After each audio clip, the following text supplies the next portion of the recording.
Quero compartilhar com a igreja, dividir com a igreja um texto da Palavra de Deus que se encontra no Evangelho de Marcos.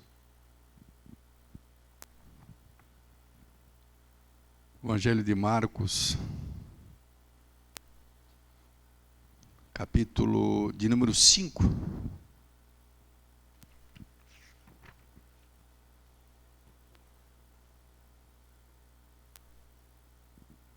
Marcos 5, versículo de número 21.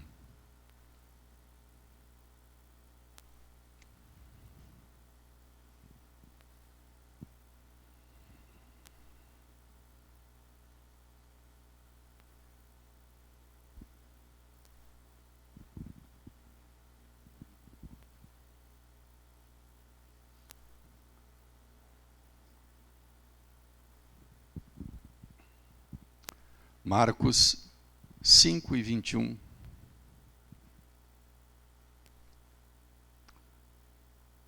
Tendo Jesus voltado no barco para o outro lado, afluiu para ele grande multidão. E ele estava junto do mar. Então se chegou a ele um dos principais da sinagoga, chamado Jairo, e vendo-o, prostrou-se aos seus pés. E insistentemente lhe suplicou: minha filhinha está quase morrendo, ou está à morte. Vem, impõe as mãos sobre ela, para que seja salva, e viverá. Jesus então foi com ele.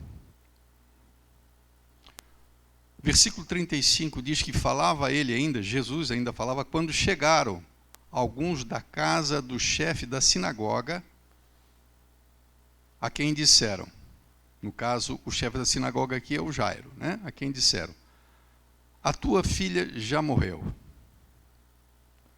Por que ainda incomodas o mestre? Mas Jesus, sem levar em consideração, ou sem acudir a tais palavras, disse ao chefe da sinagoga: não temas, creia somente. Contudo, Jesus não permitiu que alguma pessoa o acompanhasse. Somente Pedro, os irmãos Tiago e João. E chegando à casa do chefe da sinagoga, viu Jesus o alvoroço, os que choravam e os que pranteavam muito. Ao entrar, Jesus lhes disse: por que estáis em alvoroço e chorais? A criança não está morta, está dormindo. Começaram a rir dele. Tendo ele, porém, mandado sair todos, tomou o pai e a mãe da criança, e os que vieram com ele, no caso os 3, e entrou onde ela estava. Tomando-a pela mão, disse: Talitá cumi, que quer dizer, menina, eu te mando, levanta-te. Imediatamente a menina se levantou e pôs-se a andar, pois tinha 12 anos. Então ficaram todos sobremaneira admirados. Até aqui nos basta até esse ponto do texto. Acho que é um bom tema, é um bom assunto falarmos nesses dias, qual seja a súplica, a oração, a intercessão se existe um momento apropriado nas nossas vidas para estarmos batendo na porta de Deus, o momento é agora. O fato de Deus estar, e efetivamente Ele está, no controle de tudo, o fato de tudo estar sob o olhar de Deus e o seu comando, independentemente disto, nós devemos orar. A oração é algo que faz parte da atividade da igreja, né? É bem verdade, disse Jesus, quando fala sobre a importância da oração, e ele coloca um questionamento, se quando voltar o Filho do Homem à terra, se porventura achará ele na terra fé. Ele está falando sobre fé ou sobre oração? Ele está falando sobre oração. Só que, evidentemente, a oração, ela é motivada, ela é conduzida pela fé. Evidentemente que quem não tem fé, no meu entendimento, não ora. Então, acho que um sintoma da fragilidade da nossa fé, em algum momento, e nós podemos passar por isso, é a falta de oração. Então, senti em meu coração o desejo de trazer esta palavra, e a gente poderia explorar muitos pontos dentro desse texto, mas 2 ou 3 coisas, tão somente, eu gostaria de me ater. A primeira coisa é que Jairo vai buscar o Senhor pessoalmente. Ele vai pessoalmente. Interessante que Marta e Maria, quando quiseram chamar Jesus, elas mandaram mensageiros, né? Nós percebemos que Jairo, ele tinha esposa, ele era casado, porque o texto diz lá no final, que ele, depois de mandar sair as pessoas, no versículo 40, diz ele que ele tomou o pai e a mãe da criança, quer dizer, ele toma Jairo e a sua esposa. Então Jairo tinha uma esposa. E a mulher podia ter tomado a iniciativa de buscar Jesus para suplicar a ele. No entanto, quem o faz é o próprio Jairo. Muitas vezes na nossa casa, nós contamos com a oração de alguém. Nunca me esqueço, muitos anos atrás, um conhecido meu, que atuava na área que eu atuei, na área da construção civil, há muitos anos atrás, e ele era alguém que aparentemente manifestava, e eu até creio que ele realmente tinha uma fé em Deus. Mas eu acho que ele tinha mais fé mesmo, era na oração da mãe dele, né? Porque ele dependia muito da oração da mãe dele. Certamente ele não ia ter a mãe dele para sempre. E quando ele perdesse a mãe, como ficaria a vida dele se ele fosse sempre um dependente da oração da sua mãe? Então, uma das coisas que nós não podemos nos esquecer é que cada um de nós tem que buscar o socorro, tem que suplicar, tem que bater na porta de Deus, independentemente de termos compartilhado com alguém a nossa necessidade. Eu acho bíblico, eu acho totalmente válido, quando alguém chega, e eu já fiz isso, né? Pedir a oração a alguém, né? A meu favor, por uma luta que eu estou passando, por algum momento difícil, né? Isso é bíblico, a Bíblia diz que nós devemos orar uns pelos outros, né?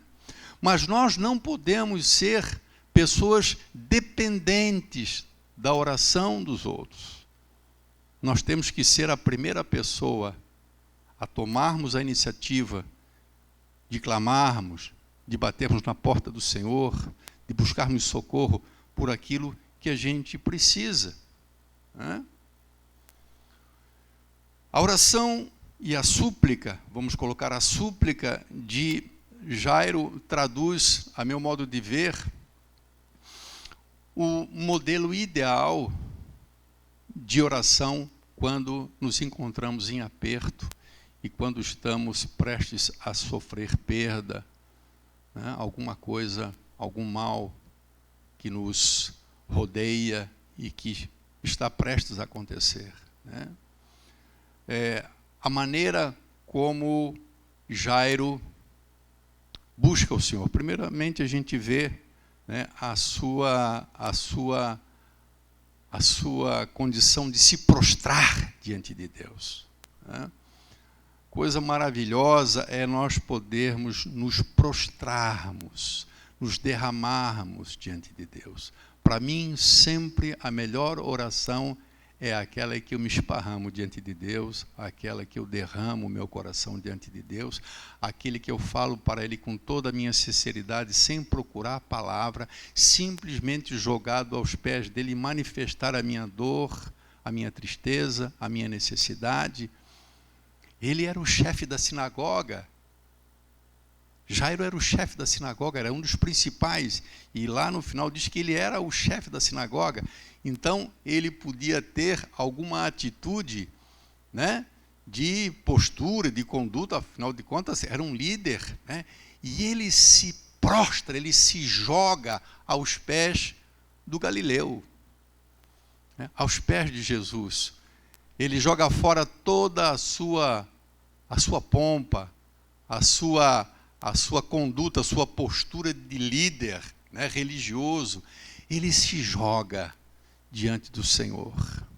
Nós não precisamos buscar palavras, né? Às vezes, quando eu começo a falar com Deus, eu sempre digo para Deus, Senhor, eu não gosto quando eu começo a falar, porque a gente quer começar a procurar palavras. E Deus quer a sinceridade, Deus quer a entrega, Deus quer simplesmente que a gente se prostre diante deles e aquilo que está no nosso coração a gente poder manifestar. Por isso a importância de nós orarmos no nosso quarto, né?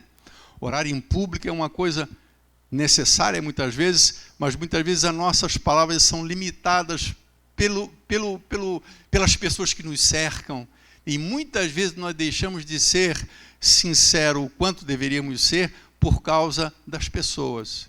E às vezes até queremos mostrar uma espiritualidade que não temos, como faziam os fariseus, né?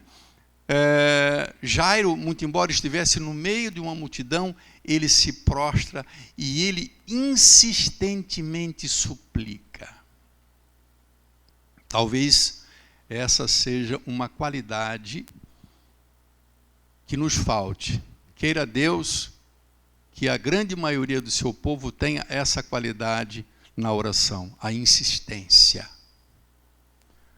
E nós não vamos olhar para Jairo porque ele é o modelo de oração. Nós vamos olhar para Jesus, e Jesus ensina que a oração tem que ser assim mesmo, tem que ser com insistência.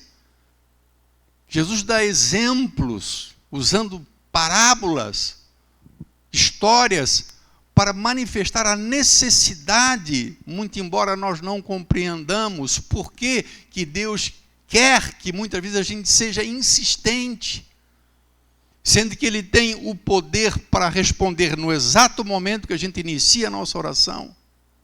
Ele tem toda a condição. Por que muitas vezes a nossa oração requer persistência, insistência? Ele insistiu. Não sei se quando ele falou a primeira vez, talvez ele possa ter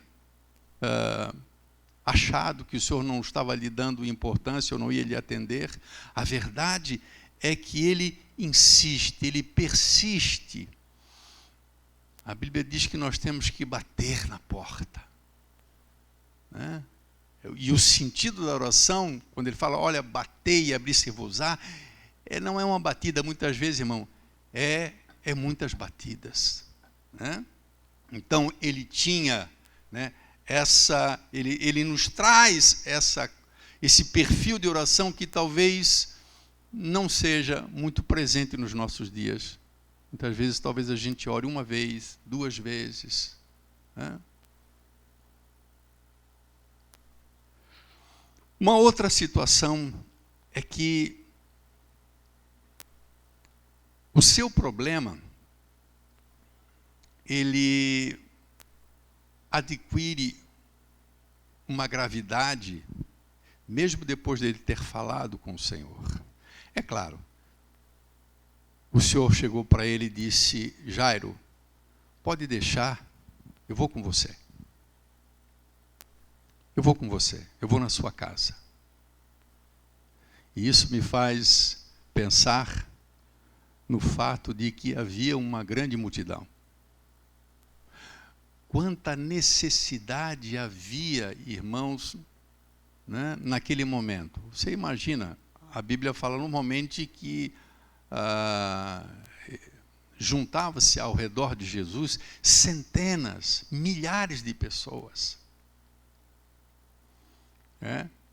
Puxa vida, quantas pessoas tinham necessidade, quantas pessoas precisavam do socorro, do atendimento do Senhor, de uma palavra do Senhor, né? E o Senhor para tudo e se volta para aquele homem.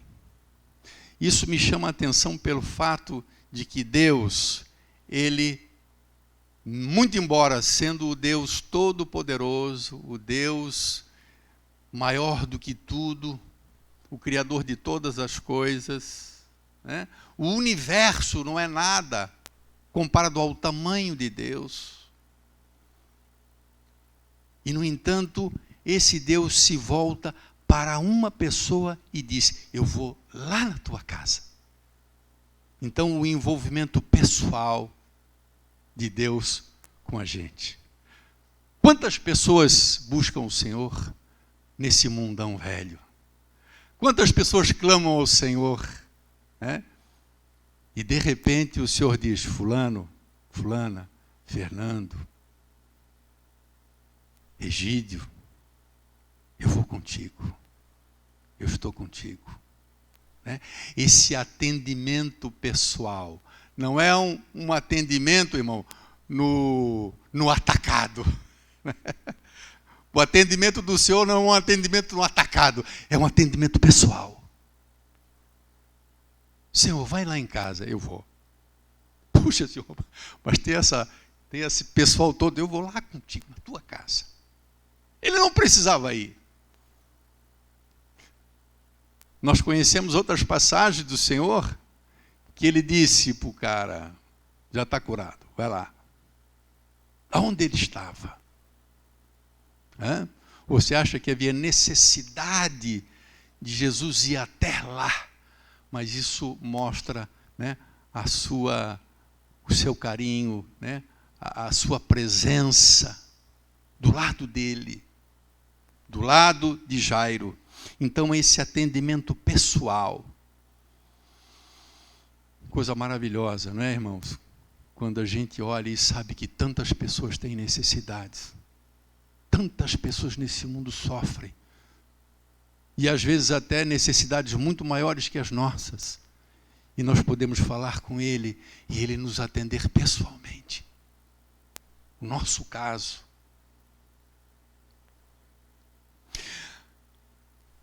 Ele já tinha a resposta de Jesus. Jesus disse: eu vou com você. É claro, quando ele pede para ir lá, Jesus disse: eu vou com você. Mas a verdade é que acontece alguma coisa no caminho, ele tem que entender uma outra pessoa, uma mulher que também tinha o seu problema, que tinha assim a sua dor. Né? E ele novamente para e atende aquela pessoa. Né? Ele, a caminho de atender Jairo, ele atende uma outra pessoa. E novamente nós vemos um atendimento pessoal, voltado para aquela mulher, no meio de uma grande multidão que a rodeava. Mas quando ele está para chegar em casa, depois disso, Jesus resolve aquela situação ali, e ele vai para a casa de Jairo. E quando ele está chegando na casa de Jairo, alguém diz: não precisa mais incomodar o senhor. Por que você está incomodando ainda? Ela está morta. E aqui nós vemos duas mentiras. Duas mentiras. A primeira mentira é que esse homem não estava incomodando o Senhor. O Senhor tem prazer em atender as pessoas, os seus escolhidos. O Senhor tem prazer em atender a sua igreja, em ouvir a oração da sua igreja. Ele tinha todo o tempo para isso, irmãos. A vida dele era toda para isso. E alguém diz, não incomodes mais. Então, o primeiro erro, porque nós não incomodamos o Senhor. Certamente seremos tentados a crer que quando nós insistimos muito na oração, estamos incomodando o Senhor. Mas Ele nos ensina, Ele nos estimula a que nós devamos ser insistentes. E a segunda mentira é que estava tudo terminado. Quando disseram, ela está morta. Humanamente falando, a morte seria o fim nesse mundo terreno. Queremos na eternidade, tudo isso. Mas nesse mundo terreno, poderíamos até dizer que a morte representa o fim. Mas naquele caso, esse homem chamado Jairo, ele não estava sendo acompanhado por uma equipe médica, irmãos. Ele não foi chamar o melhor médico de Israel. Ele não foi chamar uma pessoa que, muito embora pudesse conhecer muito de medicina, fosse limitado. Ele estava vindo com Deus. Então, se ele tivesse vindo com um médico, com um doutor, seria válido alguém dizer, por que você está incomodando ainda o doutor? Tua filha já morreu. Doutor, infelizmente a minha filha morreu. Pode ir, não preciso mais. Mas não. Ele não estava com um médico, ele estava com o médico dos médicos. Com o médico dos médicos. E Jesus disse, não dá bola. Em outras palavras, num linguar bem chulo. A Bíblia diz que ele, sem acudir a tais palavras, disse ao chefe da sinagoga, não temas, crê somente. É como se Jesus dissesse, não esquenta. Na nossa linguagem, não dá bola, cara. Creia somente. Como nós precisamos ouvir essas palavras do Senhor quando nós estamos orando. E quando começamos a orar, a situação já era difícil. Mas depois de algum tempo de caminhada com o Senhor, falando com o Senhor, orando ao Senhor, vendo até o Senhor fazer outras coisas na vida dos outros, como foi o caso da mulher que tinha o fluxo de sangue, foi no trajeto para sua casa.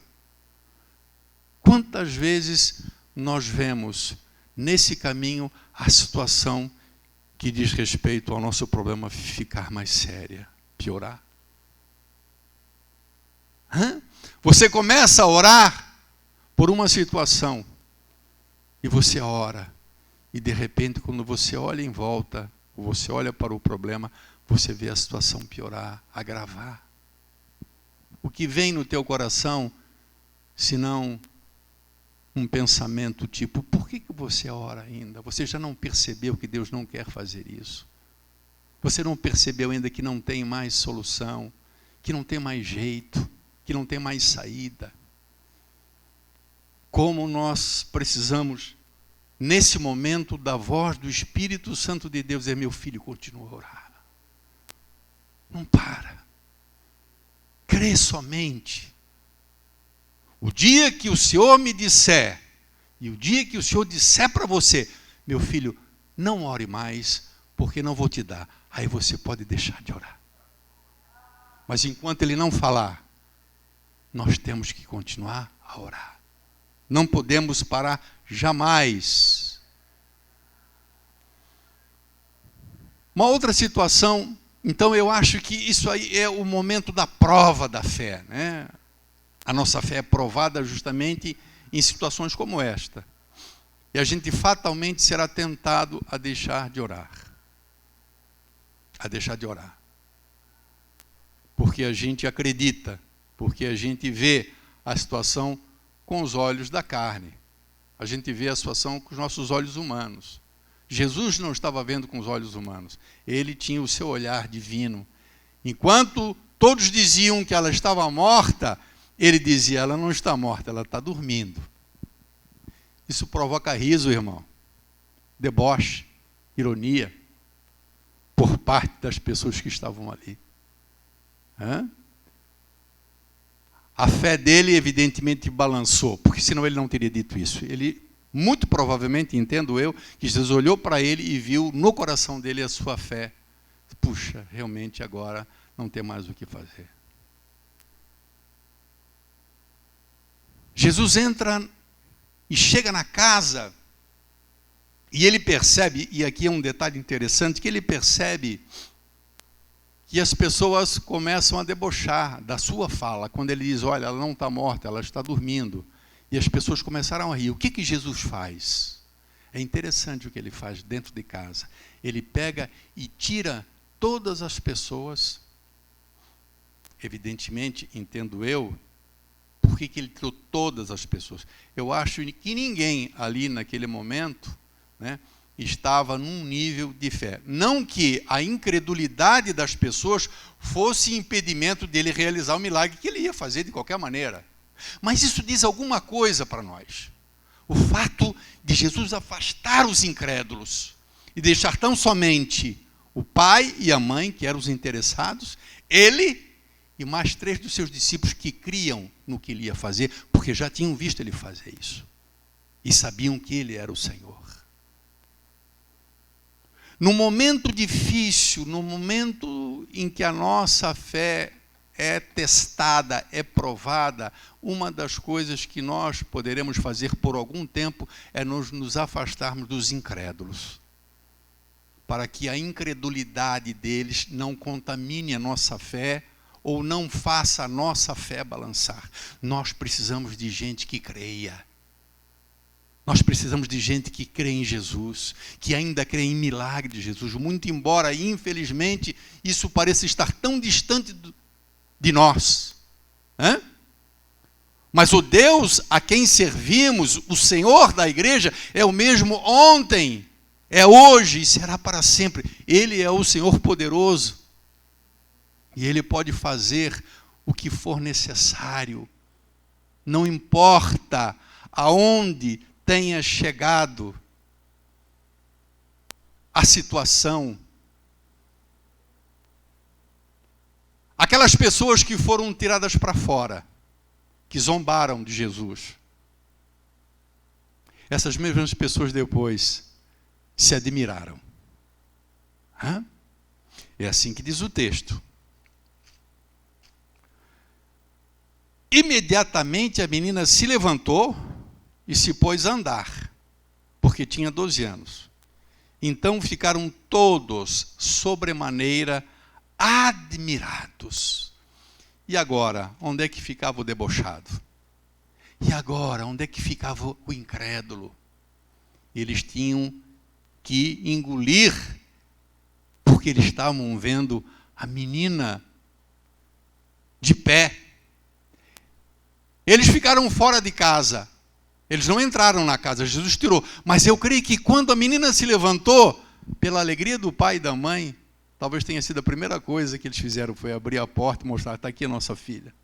Vocês que não acreditavam. Vocês que achavam que ele estava louco.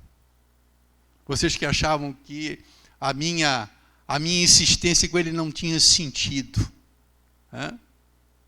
Uma das coisas que eu sempre luto com Deus,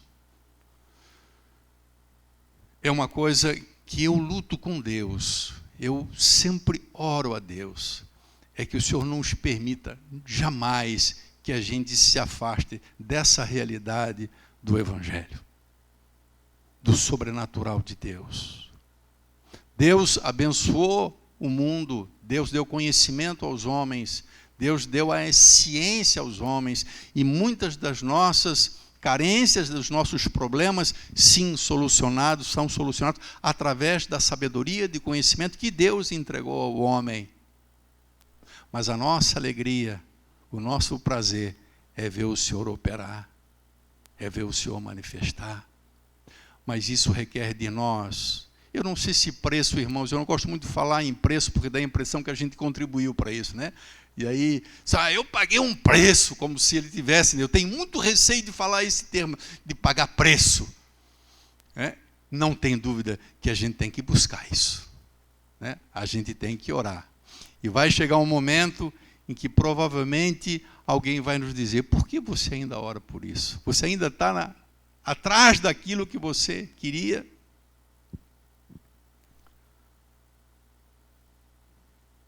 Eu orei durante 25 anos.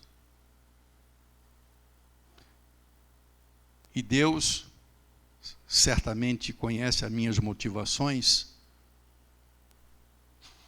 mas eu posso dizer para você que foi uma coisa que eu vivi e que sugou parte da minha vitalidade, da minha saúde, da minha paz, da minha alegria durante boa parte desses anos. Boa parte desses anos. Foram 25 anos. Ou mais. 95, iniciou-se a luta. E nessa luta, muita gente lutou junto, em oração, como o caso dos meus filhos, Daniel, minha esposa.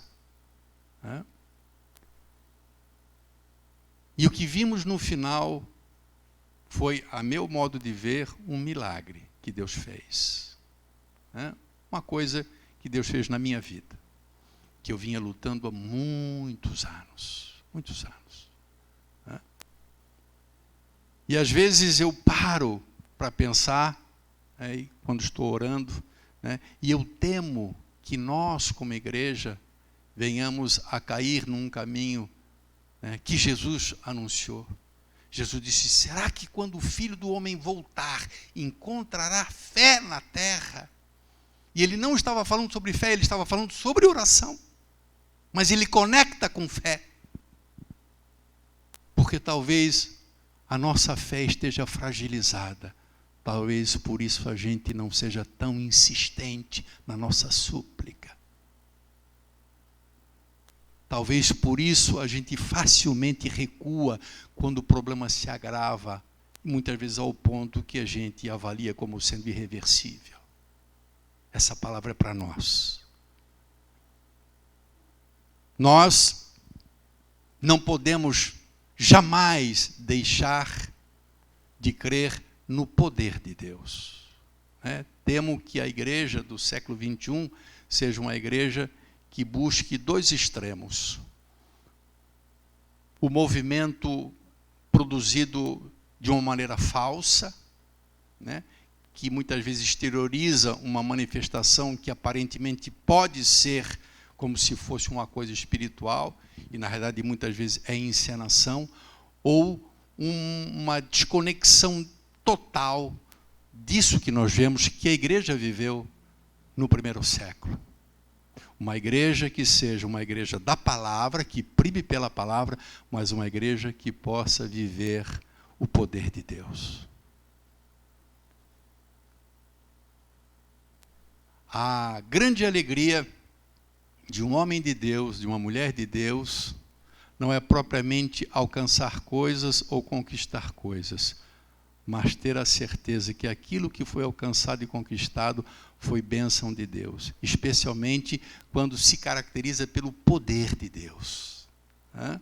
Não importa se é uma dorzinha de cabeça, não importa se é uma febrezinha, não importa se é um câncer, não importa o que seja, nós temos que buscar esse Deus. Nós temos que buscar, porque isso é para a glória dele. E eu temo, irmão, que a igreja do nosso tempo, não estou falando dessa igreja não, meu, estou falando da igreja de uma maneira geral. Ela está, talvez pelo fato de não ver muito nos nossos dias, a manifestação do poder de Deus, nós não podemos esquecer do poder de Deus.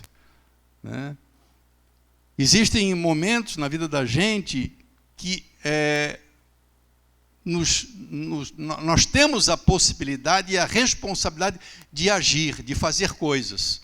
A nossa parte, de ir e prestar o nosso trabalho, a nossa atividade em prol da solução daquilo. Mas vai existir situações em que nós não podemos fazer muito, porque talvez a medicina não alcance mais, chegou no seu limite, não há mais o que se fazer. Isso, por incrível que pareça, possa, por um lado, parecer uma coisa que traga pânico, que não existe mais solução, mas pode ser, por outro lado, irmãos, uma coisa que nos traga a convicção dentro do nosso coração de dizermos: agora é o momento de nós partirmos para os pés do Senhor. Quando não nos resta mais nada a fazer, a não ser buscar os pés do Senhor. Esse homem, ele se jogou nos pés de Jesus, sabe por quê, irmão? Porque ele estava desesperado. E às vezes a gente precisa chegar a esse ponto.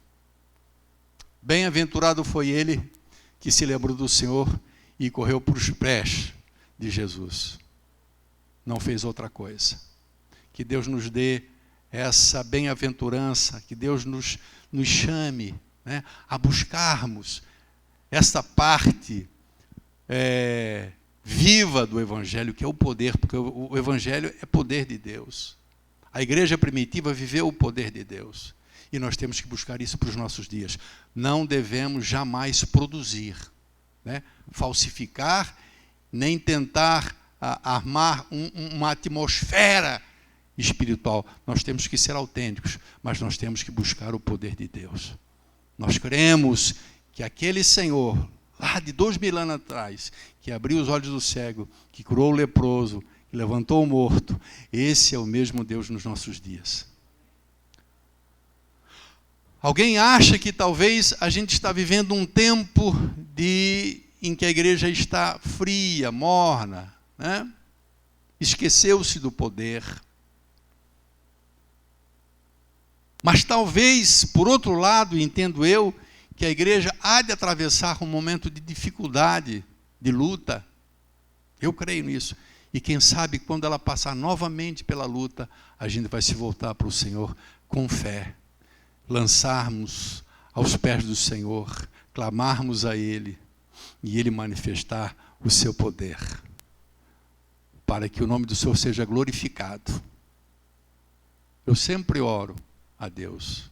Alguém às vezes pode olhar para o meu jeito, o meu perfil de pregar, de estar na igreja, e talvez não se aperceba que dentro desse coração existe um desejo muito grande, e por isso eu oro muito, para que cada um dos irmãos possa ser cheio, possa receber da parte de Deus, poder de Deus, e você, cada um de você vê na sua vida o poder de Deus, na sua casa, na sua família, nos seus filhos.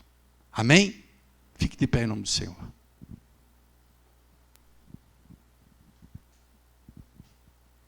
Querido Deus e Pai,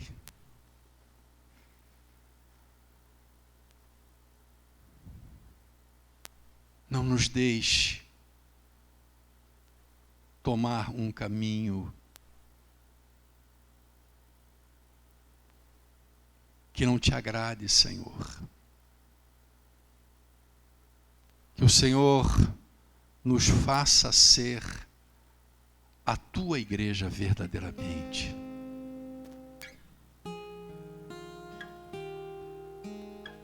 O mundo, Senhor, hoje nos proporciona tantas possibilidades. A ciência, como diz a tua palavra, se multiplicou lá no profeta Daniel. Hoje, Senhor, temos tantas formas, tantas maneiras, tantos meios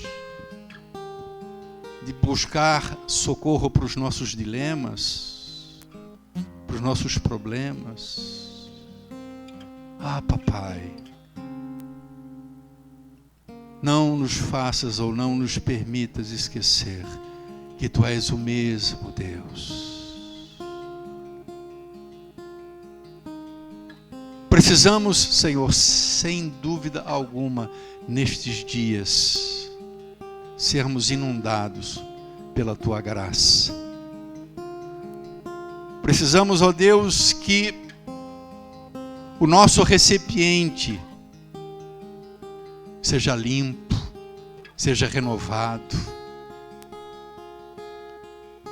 Que o Senhor venha reavivar a nossa fé.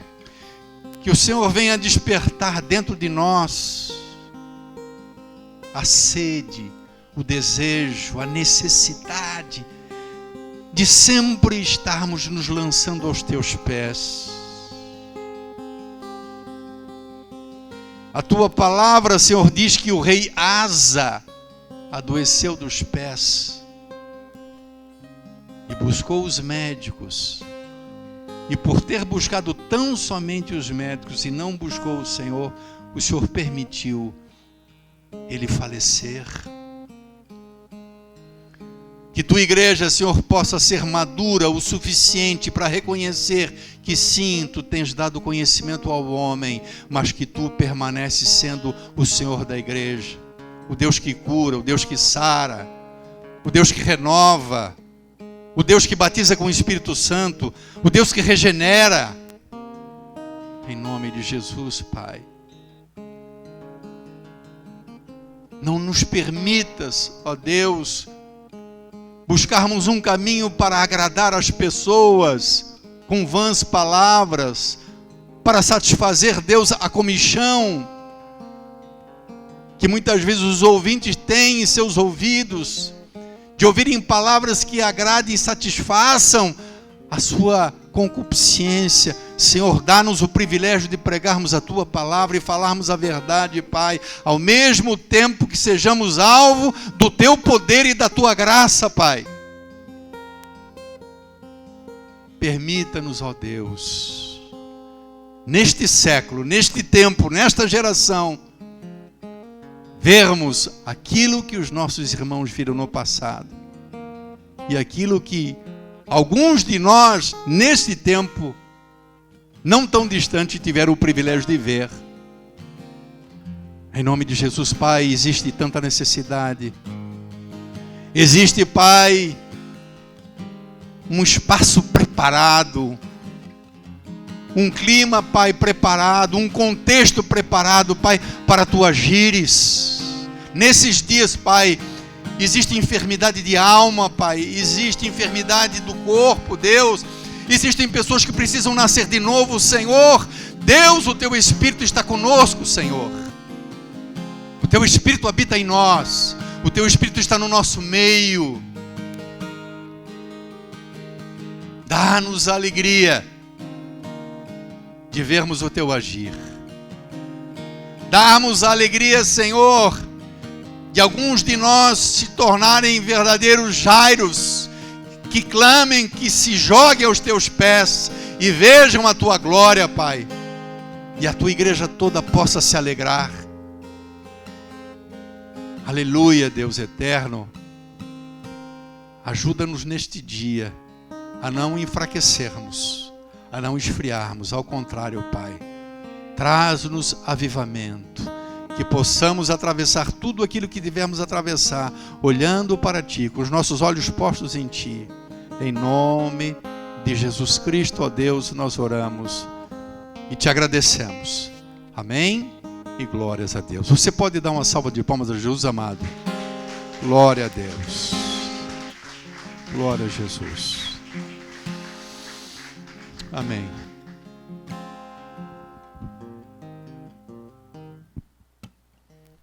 Amém, irmãos, podem se assentar. Eu queria que somente as mães se colocassem de pé nesse momento. Amém. Círio, pode ficar sentado, Círio? Só as mães. Amém. As crianças vão vir aqui na frente e elas vão estar entregando as lembrancinhas às mamães. E nós vamos agora no nosso lugar mesmo estar orando. Tá? Pode vir, crianças. Amém.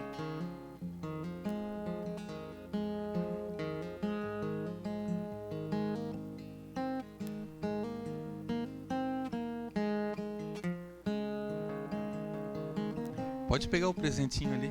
Pode pegar.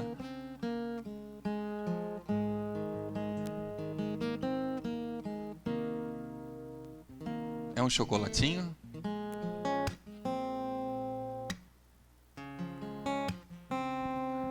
Glória a Deus. Amém. Amém. Vamos orar? Amém, irmãos? As mamães podem se colocar de pé, aí a gente vai estar orando pelas mães. Amém. Amém. Glória a Deus. Fecha os teus olhos. Faltou um para a Leninha, minha sogra? Depois dá, não precisa. Sogra não.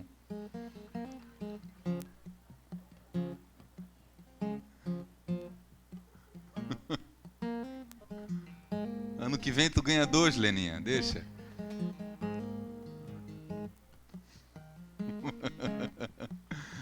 Amém, irmão. Chegou ali o presentinho da Leninha? Chegou, amém. Vamos orar? Fecha os teus olhos. Vamos orar pelas mamães aqui.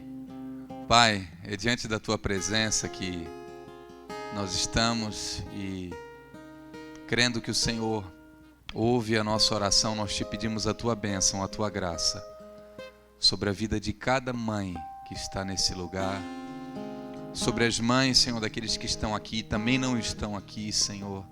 Pai, que a Tua presença, que a Tua graça esteja, Senhor, sobre a vida de cada um, que o Senhor capacite, que o Senhor fortaleça, que o Senhor dê sabedoria, Senhor, a essas mulheres, Pai. Coloca a Tua palavra na boca delas, Pai, que elas sejam grande influenciadoras, Senhor, na vida dos seus filhos, que ao ver, Senhor, as mamães, os filhos possam querer mais o Senhor, possam se espelhar nas mães e buscar mais a Tua presença, Pai. Que as mães sejam um exemplo, Senhor, de oração, de renúncia, de virtude, Pai, de compromisso, Pai, de trabalho, em nome de Jesus, que nós possamos ver nessas mães, Deus, a glória de Deus se manifestando.